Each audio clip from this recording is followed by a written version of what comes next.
I'm Zeb Lowe, the director of the content studio at HousingWire, and our topic today is strategic benchmarking, key performance data for title and escrow professionals, presented by Qualia. We have a few housekeeping items before we get started. We'll be having a Q&A session towards the end of the webinar, and you can submit questions at any time by clicking on the chat. This webinar will be recorded, and HousingWire will send a link to the on-demand recording of the video next week. Our webinar today will be led by Charlotte Brown, the Vice President of Product and Design at Qualia, along with Brad Walsh, the President of Eagle Title. So, Charlotte, the floor is yours. Wonderful. Well, welcome everyone. Thanks for joining. As Zeb mentioned, I'm VP of Product and Design at Qualia. I've been in a product role at Qualia for 8.5 years and had the pleasure of working with thousands of title companies. So I'm really excited to share some of those learnings today and also highlight some of Brad's great leadership in title. Brad, would you like to further introduce yourself? Sure, everyone. My name is Brad Walsh. I'm the president of Eagle Title, based out of the Mid-Atlantic region. So we service Maryland, DC, Virginia, and Delaware. I've got about 15 years of experience in the title business and kind of came in from a marketing perspective before I went to law school. So I bring a slightly different angle to looking at the business rather than the traditional style that everyone's generally accustomed to. Wonderful. So to start with, just to get a frame of reference, what is benchmarking? So later this month, Qualia is going to be publishing a industry insights and benchmarking report. You can move to the next slide. This will encompass a lot of the information we share here today and more. And really, the goal in this initiative is for us to provide the industry information that's otherwise hard to get. It is hard to understand what does good look like, what are the typical standards for title companies. This isn't published in many places. And so we thought that we had this opportunity to share, hey, this is how title companies are performing, running their businesses. And that allows companies to do their own introspection on, okay, well, how do I compare to my competitors, to the masses, but also as an industry as a whole, how do we deliver that quality of service that we're all aiming to and really move the transaction forward for American homeowners? So what does it mean to benchmark? To benchmark, and again, we can go to the next slide. It's a way of auditing your processes. So it's a way of looking, okay, what is the median in the industry? Am I, and then I look at that same data point in my business. Am I operating at median, above or below? And when you know that, you can make more strategic plans. You can set goals for your staff, for your company, and you have a better understanding of where your strengths are in your business and where the weaknesses are. And sometimes maybe rather than spending too much time on the weaknesses, you might want to double down on your strengths. And so you can make those choices when you have that information. So let's get into it. For the first section, we're going to talk a bit about the market trends.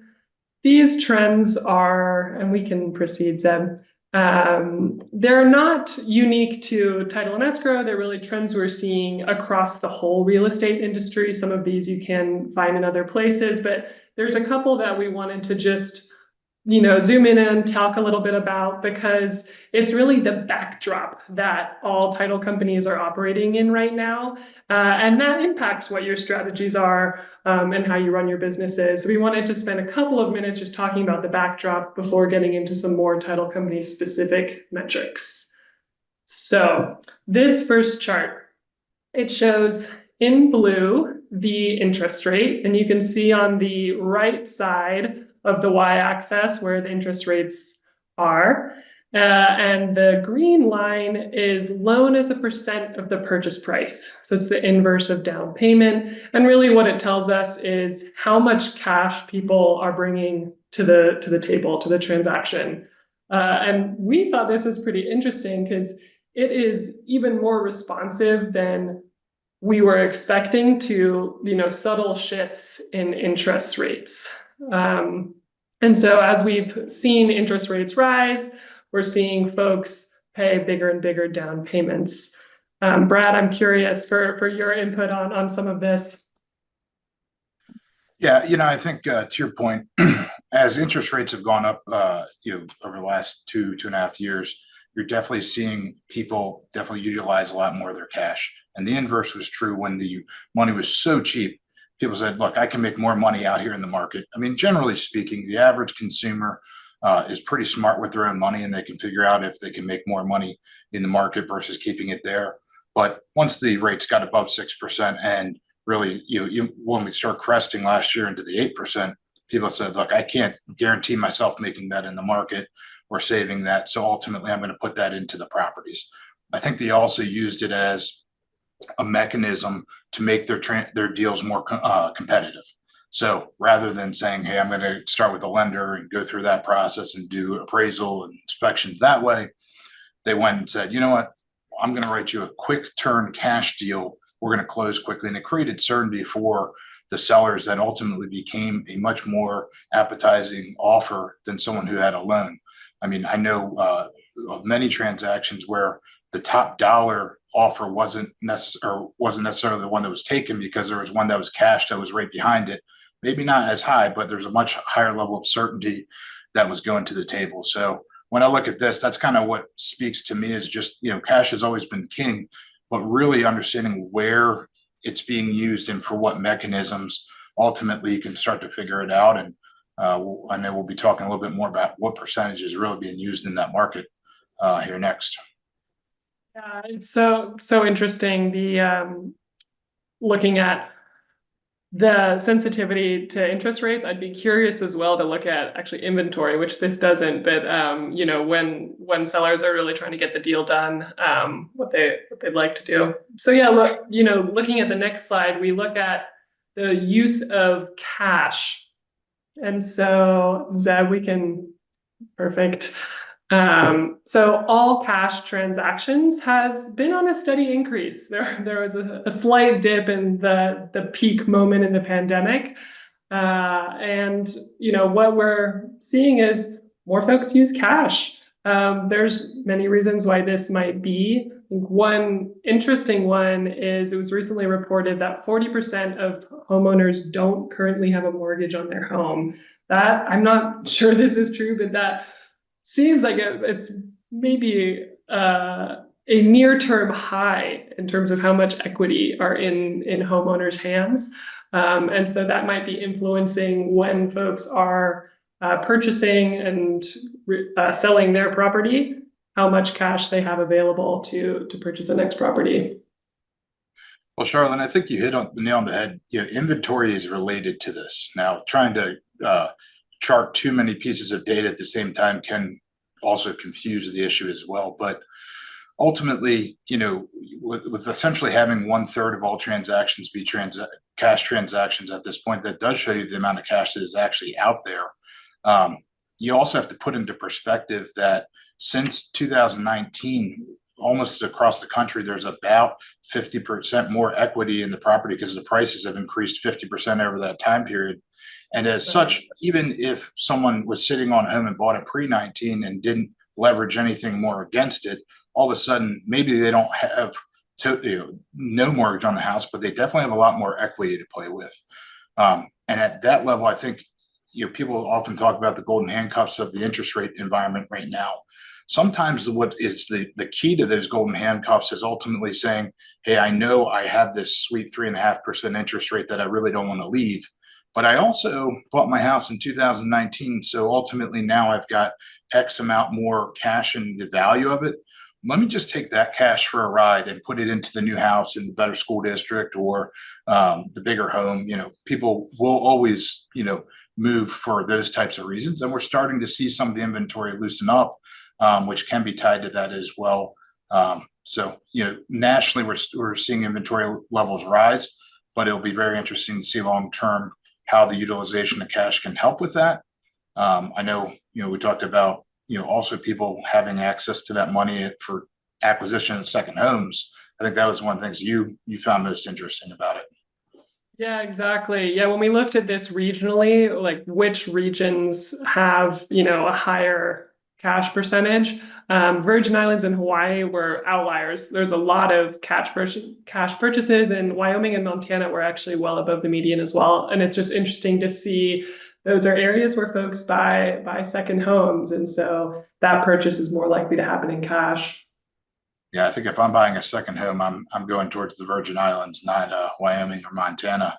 No offense, but I like to see the water goes in the sand there. So we're divided on this one. I'm a mountain girl, so I'll set up in Montana, and we're gonna do it. We're gonna do a the Virgin timeshare. Islands in January. Hot topic of the last couple of years, but very recently with the finalization, the settlement going into effect, is what's happening with commissions and agent compensation. You know, what we're seeing here is a pretty flat line. So I think it's sort of a no news is no news moment. We see a little bit of a shift down of the selling agent commission, but that happened well before the NAR settlement, and it's very minor, and it might have more to do with the more aggressive market, you know, agents offering different types of compensation. But something that my colleague often reminds us of is, well, commissions have always been negotiable. And so this is just really, the settlement reminds folks of that, but has been true all along. I mean, obviously we have a small sample size here, right? You know, we go from August 17 to present day. However, you know, a lot of those shifts in that market condition were already being baked in since the settlement agreement had been announced. So it's not necessarily like, oh, we only have 2 months of real market data. It's probably closer to about 5 or 6 months at that point. And there's been even some markets that shifted to that well before the case was even settled. So, you know, from that perspective, those data points are out there. You know, I think when you look at it right now, we have more of a healthy market than we've ever seen, and supply and demand will always rule the day. And in one of those, you know, I think we start seeing where that regression ultimately started occurring was as the interest rate environment did start to get a little bit faultier and go up. I think some of those commissions that you may see on it may ultimately go into the fact that they had to put some of their dollars into the transaction to get those across the finish line. So ultimately, you know, that can have an impact on it because it was, you know, 100% of zero is zero. And, you know, maybe giving a few dollars into it to get something across the finish line, especially as, you know, we saw a curve, and you go back to the thought of those interest rates when so many home buyers were saying, oh, well, I can get a 2.5%, 3% interest rate. And all of a sudden they were staring down the barrel of a 6. Well, then they were all of a sudden looking at every single penny in the transaction saying, well, am I really getting what I'm worth here, or what you're worth, or who's adding that value to me? So ultimately, I think when you look at that, we're going to see probably a more similar shift here. As you know, it's maybe not as much a seller's market nor a buyer's market. A neutral market is a healthy market, in my opinion. And that's really where you see supply and demand thrive, and you see creative entrance to the marketplace in a healthy market. Usually, anytime someone's entering the market in one of those other ones, it's way more opportunistic and has way much more of a high chance as a disruptor. Yeah, that makes a ton of sense, and that's a very valuable point. I know, per your point, my recent transaction the last year, that's exactly what happened. Agents put some of their dollars in to get the deal done. And then we also see like a really subtle seasonality where the line, like there's a little bit of divergence and then it converges again, always in the winter. And so that supply and demand and what's happening does seem to have an effect there, to your point. So great. Well, that's the backdrop of the market. Let's dig in a little more specifically on the title and escrow side. And the first thing we wanted to look at is revenue efficiency. And so these charts, I'll take a second to explain them. There's a lot going on, but what title company revenue is goes beyond retained premium. There's, many other fees. We use retained premium as a proxy for revenue, knowing it's not the complete picture. But what's interesting about it to look at it in terms of how efficient title companies are being with their revenue is retained premium is something that's fairly stable. It's dictated by premiums and splits, which are fairly consistent across the market. And so you can see how title companies put that retained premium dollar to work per employee gives you a sense of the revenue efficiency, knowing that it isn't the complete picture. And so that's what we mean by when we're talking about profitability or revenue efficiency. For this revenue, we're talking about retained premium. Now on the left, we're looking at the retained premium per active employee across purchase transactions. And there's 4 lines, and those 4 lines correlate with company size. So the blue line is the smallest companies who have 0 to 5 employees, really 1 to 5, you can't have 0. Green is 6 to 12 employees. Pink is 13 to 25, and orange is 25 and above. That's the same on both charts, looking at retained premium per employee for refi transactions on the right. So we see this I think there's a lot of interesting things going on. One thing that's very clear in this chart and many charts, seasonality. Seasonality is a big thing that title companies are managing towards. The other thing that we see is just despite all of the volatility in the market going from one of the best markets ever to, you know, a 30-year low in volume, the purchase revenue efficiency is pretty stable and has even seen some growth. So that is really interesting to me, where refi much more impacted by volumes.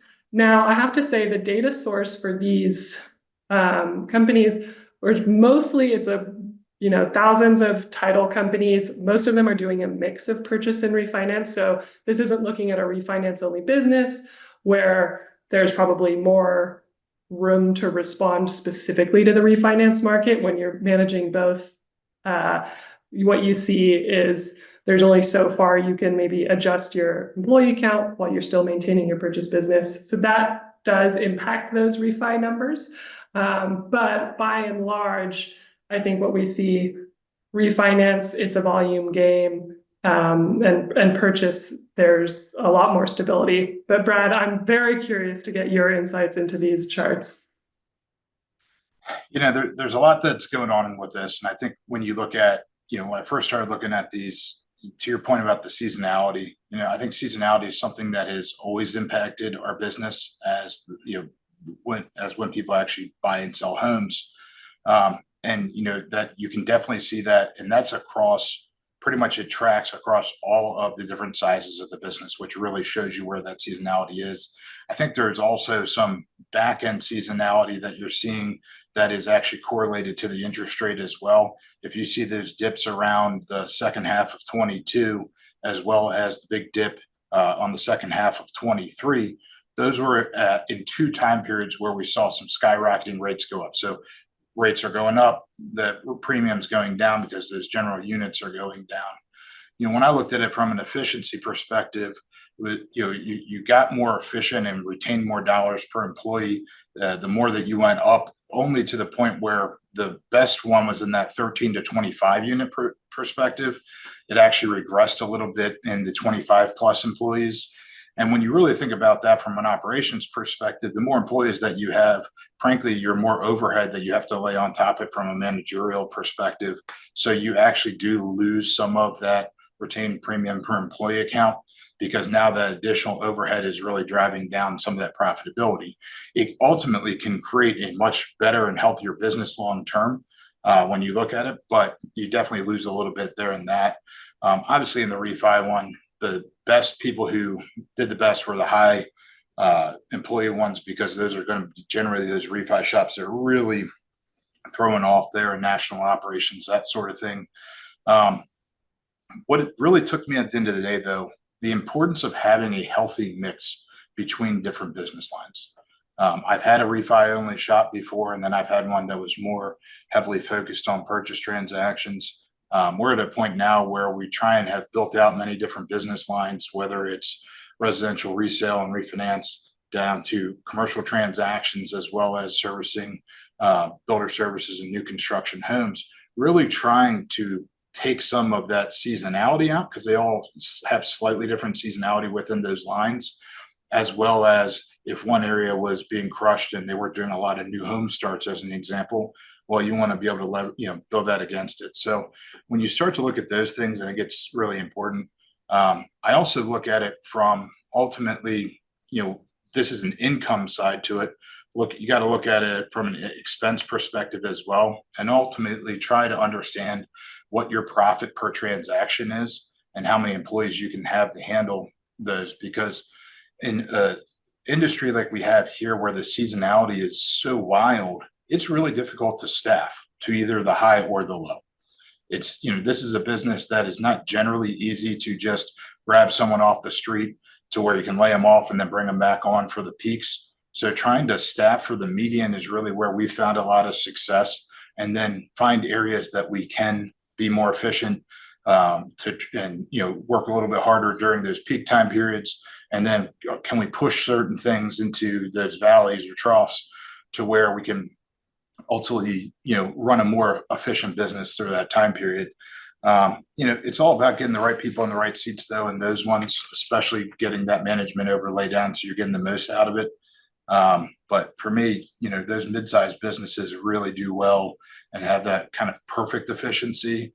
When you get a little bit bigger, there's definitely more revenue available, and you can get it at a much higher unit scale, but you're maybe not getting the exact top revenue per transaction at that point. Yeah, I think that's all really interesting. And there's some other things that play into that where, the splits are going to be slightly stronger for the larger companies who bring that volume. So they just have their retained premium baseline is a bit higher. But it is interesting to me that the smallest companies that are not taking home as much per employee, they have slightly less volatility. So that the business might be have slightly more stability. And then per your point, Brad, as you get to that threshold where you're doing a volume where you need to go from, super team members to super manager managing systems, that really is a difficult shift. And I think we can see that where the shift from like green to orange and pink, that really is a challenging jump. Well, and the people who frankly perform the best in those types of environments and can get over that next hump are the people that really have some very process-based systems that they can adhere to and have really good metrics to it. I know we're a quality user, and we have a lot of performance metrics that we monitor about our team, and whether it's task flow or workflow, to kind of set the guardrails. So at that point, when you get to a certain size, that you can operate based off of that reporting, and that you're not just going off of feel.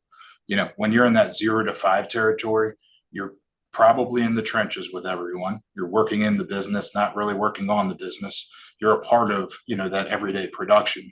Once you get to a certain point, you really have to start getting your head out of being in the business and having those processes, procedures, and fail safes in place. That way, again, you can kind of keep everyone through the guardrails while still moving forward, and being focused on whether it's the profit per unit or the profit per employee. You can kind of pick which one resonates more with you, but at least know something about it, because ultimately that's where, ultimately you get into a trough. And if you think about it, you look at the retained premium on the refinance transactions. If you were slow to downsize on the backside of that and you were a refi only shop, well, all of a sudden you're getting crushed there. So you got to know your unit numbers. You got to know what, how you need to staff up and staff down related to that. Absolutely. Wonderful. Well, that's a good segue into the operational metrics. So we're talking about sort of revenue efficiency there. Now looking at metrics you can use to see how well your business is delivering the service. And a quality of service metric that isn't just, asking your clients how their experience was, though we strongly suggest doing that. That's a great thing to do.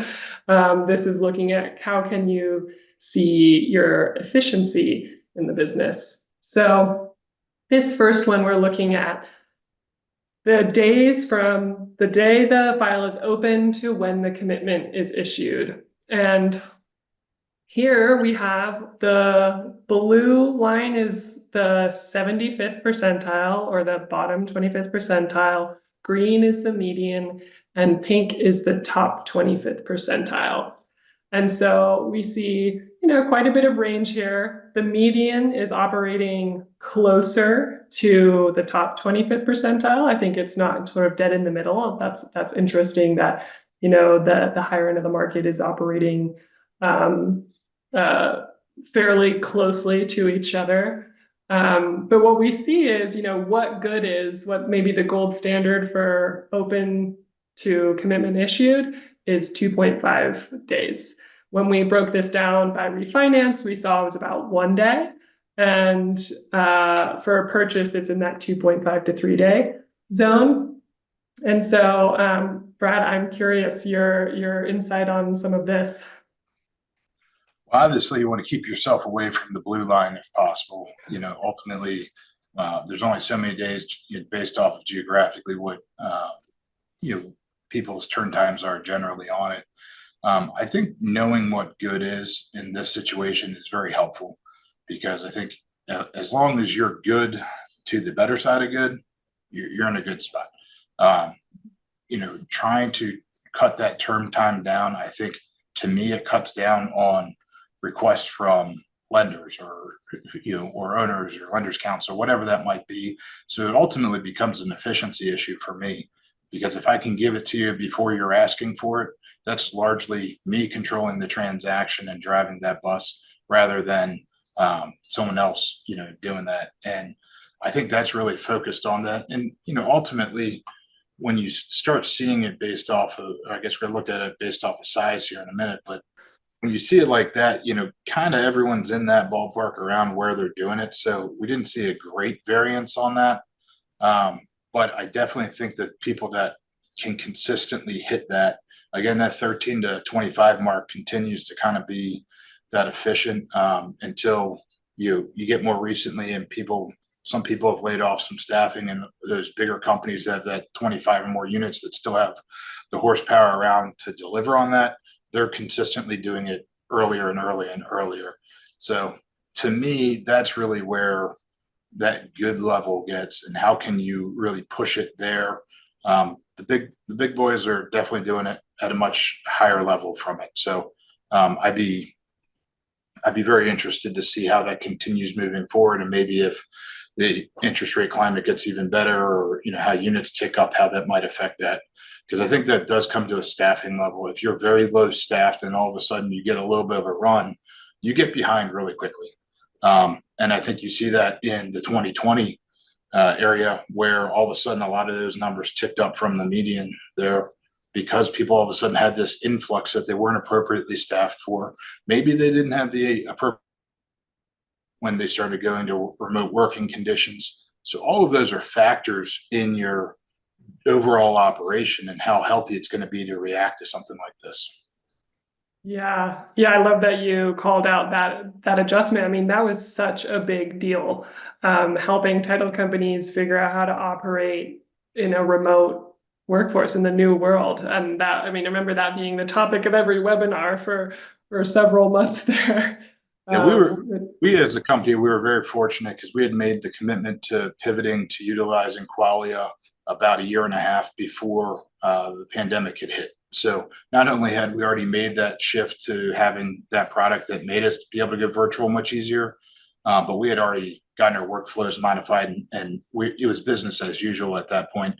I know there's a lot of people that tried to pivot in that moment, and trying to do a pivot, and especially an operational pivot during an influx of opportunity, also can be a very, very difficult time to try and change the software or change a process, because then you're just running a whole lot through it that may not be going so well. Absolutely. Yeah. And actually, we talked about this before and it hasn't come up yet today, but I think maybe I'll just skip ahead to bring this forward. But the market and the benchmark to which you manage to really matters. And so, now is a really good time to look at your business. And I think some were feeling kind of like, it's been such a tough market, and it has. But all the title companies that are existing right now they made it. They made it through. They're great businesses. And there's just that little bit of room to make changes potentially that will withstand the next thing that happens in the market, because you don't want to wait to make those changes when your volumes are back. Yeah, I mean, I'm kind of a tinkerer by nature. I'm looking for the best process that I can get. I do try and hold off on major changes. If we're in the peak markets, I will try and wait for a valley, if we can look at a seasonality to make any big improvement there. But I think everyone's got to kind of pick that. And again, that's the difference between in the business, on the business. If you're going to make those process improvements, to me, that's a working on the business. Doing the work is the business, and you got to be able to kind of pull yourself out. I think, Griffin, you had asked the question about the open to commitment metric and the cancellation rates. I think that's also a concept of size that's really important to me. The bigger you are, the better opportunity you have to negotiate fallout fees with your abstractors that may not hurt you or even have to pass them on to the consumer. So that's where you do see some of that retained premium and even having to not have to pass it on to the consumer. For us right now, we're seeing really tight timeframes where by the time we get the lender's title order, frankly, they're asking for it a day or two later. So it is a tight response period.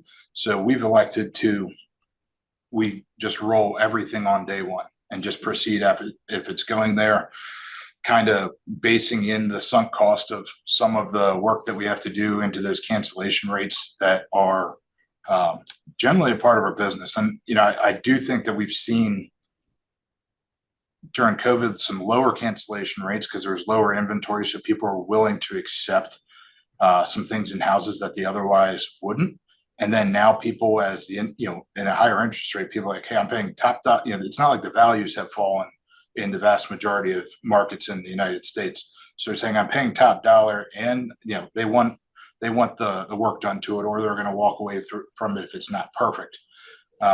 So I think there's a lot of people that they got to base it based off file date to when that's delivering. But I know there are people that don't order their abstract until some amount of days after open because they are trying to kind of go against that cancellation rate and see if they can't wait it out. But my personal theory is there's only two things that solve problems in the title business, and that's time and or money. And sometimes money can't even solve your problem. If I'm hunting down an unreleased lien on a property, almost no amount of money can solve it if I got to wait for a lender that's not exactly responsive. So for us, from a curative positioning, and I think curative generally is something that our industry doesn't talk enough about. I was just down at the American Land Title Association conference, and a couple of the panelists were speaking about the curative nature of what we do from a value add perspective. And it's just not talked about enough. And it's a big component of what we need to be doing. And again, that's what generally takes the most time when there are those issues to ensure that we're clearing the title and trying to get our policies issued.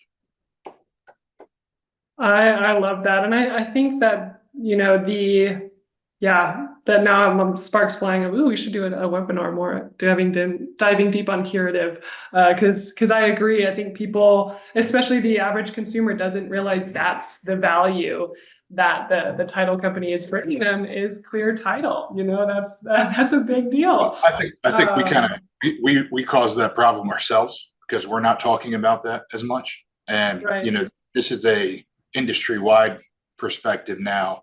I think it's part of our value proposition.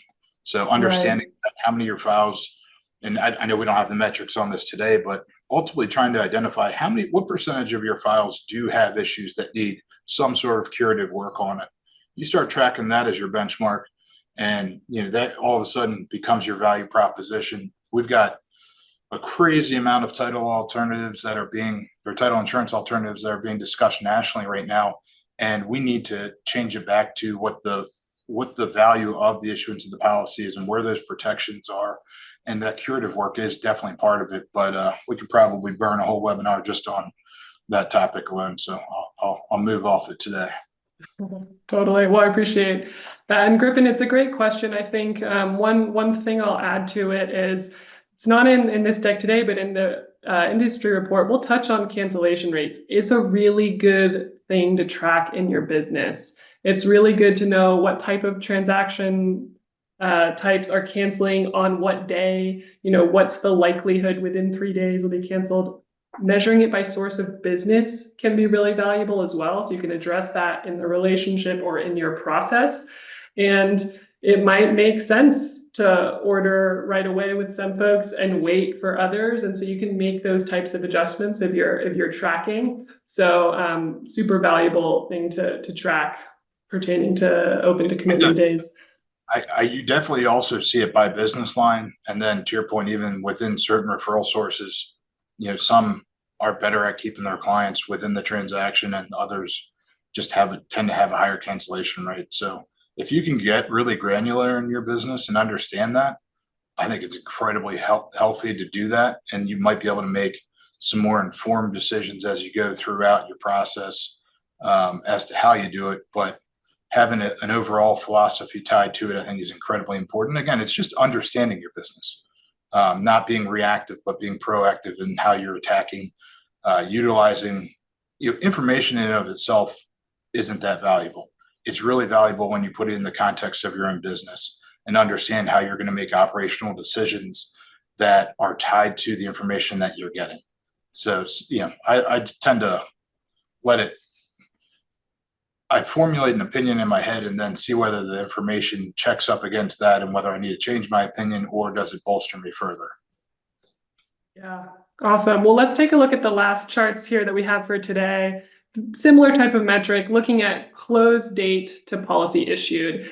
And I think this one's interesting on several spectrums. One is, the longer the file is open and on the books, there's that just switching cost that your employees are going through of like how many files they're aware of and managing, and that burden can actually slow folks down. So there's sort of like an unmeasurable burden there to having files open, and so that's one that you can't really see in the data, but I like to call out. And then there's just what have you committed to in the contract, and if you're getting your curative work done, and how your post-closing is run.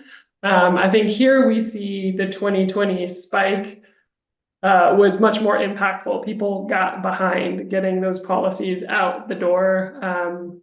You do see that across the board to some extent, but the top 25th percentile, they've managed pretty well through the different volumes. And so I also know regional practice impacts this. But I think the variability here is pretty interesting in the impact of the boom, and again, a little bit of seasonality.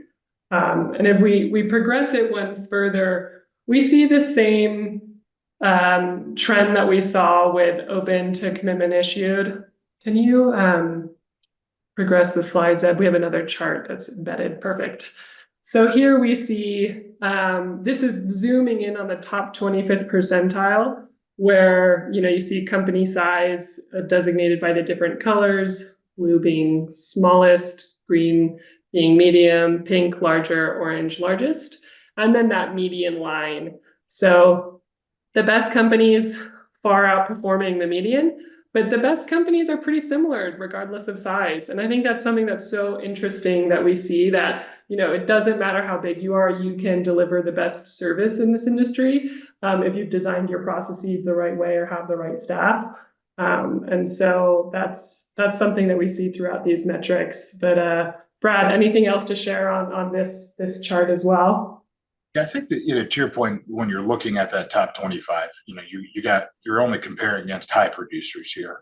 If you'd see a wildly different swing if you saw that full 100% there. I do think it's interesting to me because you see a lot of the largest companies are still almost the most efficient in almost all markets.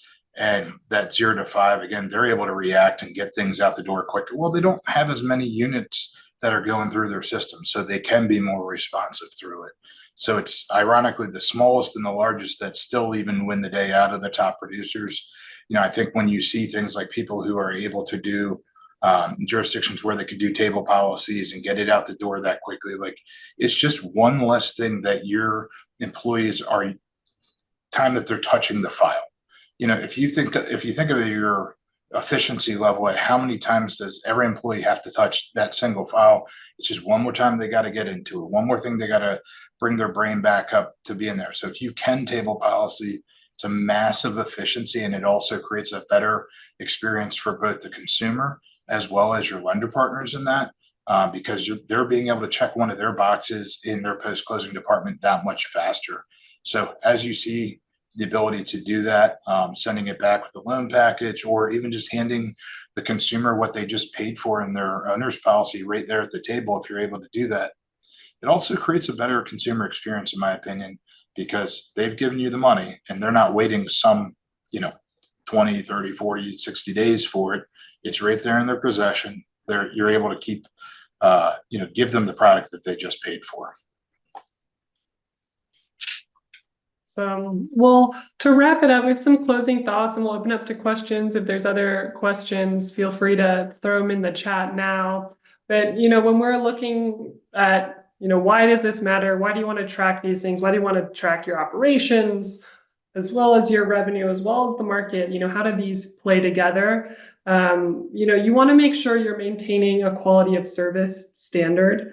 You want to have the staffing strategy that enables you to deliver that, and you want to maximize your profits. And so your staffing strategy also should take into account, what benchmark you're trying to aim for there. And so these three can be a great triad of, okay, choose a couple of metrics in each that you can start tracking and just see how it goes. Make one change based off of them.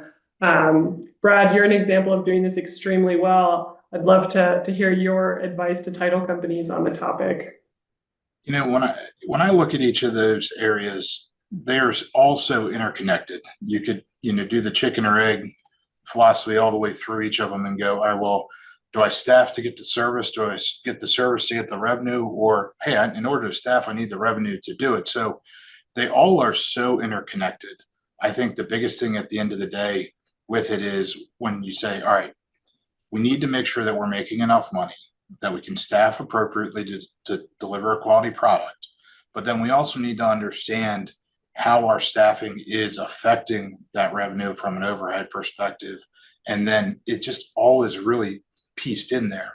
Finding any efficiency through that will ultimately trickle all the way through your business over time. So just, again, taking the time to really work on the business, I think is incredibly important. And it's tough when you have your referral partners calling. I've been the person who's been in that 0 to 1 to 5 category. I've spent time in each of those different categories as we looked at those charts along the way. So I've felt each of those pain points. And for a long time, I also was a key referral, relationship to all those referral sources. So trying to do the work, keep them happy, as well as, maintain or grow your business. I think that just really focusing on all these, at least at some reasonable interval, and that interval will look different based on every different size of your business, but it is incredibly important to make sure that you're doing it at least at some frequency, so you ultimately can figure out how that's going to, take you to the next level if that's where you're looking to go. Great advice. We can take another question or two. Brad, I have one more for you to get us started in case folks are sitting on a question. And it's, if you were starting a title company and it's day one, what would you start measuring? I don't know that I'd start a title company, at least right now with what's going on regulatory wise and otherwise.